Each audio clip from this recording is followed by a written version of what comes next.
നീ ആരാണെന്നാ നിന്റെ വിചാരം? ആ, ആ,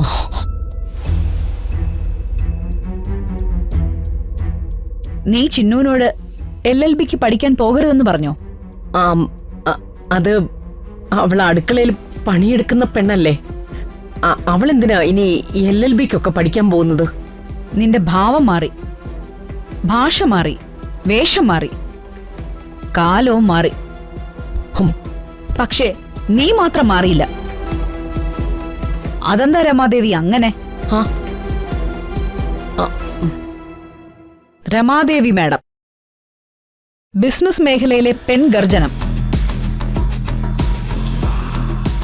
ഇപ്പൊ നിനക്ക് മറവി രോഗം പിടിപെട്ടോന്ന് എനിക്കൊരു സംശയം. അതുകൊണ്ട് പഴയ ചില കാര്യങ്ങളൊക്കെ ഞാൻ നിന്റെ മൊബൈലിൽ ഇട്ടിട്ടുണ്ട്, ഒന്ന് കണ്ടു നോക്ക്.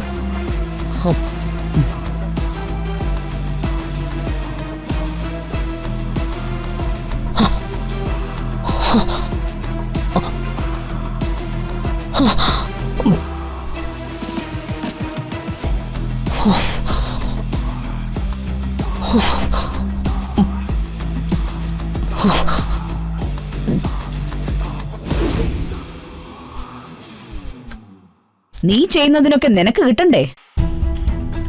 ബിസിനസ് മാഗ്നറ്റ് രമാദേവിയുടെ പൂർവ്വകാല ഫോട്ടോകൾ ഞാൻ ഏതെങ്കിലും ചാനലുകളിലോ ന്യൂസ് പേപ്പറിലോ സോഷ്യൽ മീഡിയയിലോ കൊടുത്താ അത് നല്ല വൈറൽ ന്യൂസ് ആയിരിക്കും.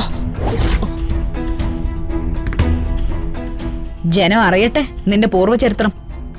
തമ്പുരാട്ടി, ചതിക്കരുത്. ഞാൻ തമ്പുരാട്ടിയുടെ കാല് പിടിക്കാം. പഴയതെല്ലാം സൗകര്യം പോലെ നീ അങ്ങ് മറന്നു. പക്ഷേ എനിക്കങ്ങനെ മറക്കാൻ പറ്റില്ലല്ലോ. അരുത് തമ്പുരാട്ടി, ചതിക്കരുത്. തമ്പുരാട്ടി പറയുന്നത് എന്തു വേണമെങ്കിലും ഞാൻ ചെയ്യാം. എന്നെ അപമാനിക്കരുത്. ചിന്നുവിന്റെ പഠിത്തം മുടക്കാൻ ഇനി ഇറങ്ങി തിരിക്കരുത്.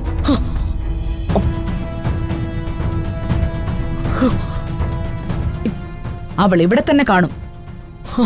എന്തെങ്കിലും കാരണം കൊണ്ട് അവൾ ഇവിടുന്ന് പോയാൽ, അഥവാ ഇനി അത് ചിന്നുവിന്റെ തെറ്റുകൊണ്ടാണെങ്കിൽ പോലും ഞാൻ ക്ഷമിച്ചൊന്നു വരില്ല. ഇല്ല, ഇനി അങ്ങനെ സംഭവിക്കില്ല.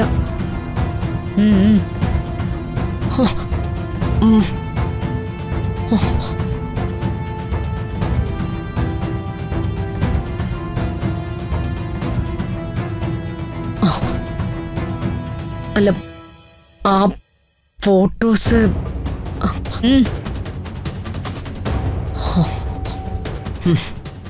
ചിന്നു ഏതായാലും LLBക്ക് പഠിക്കാൻ പോകുന്നില്ല. അത് അനുവദിക്കില്ല ഞാൻ. എന്താ?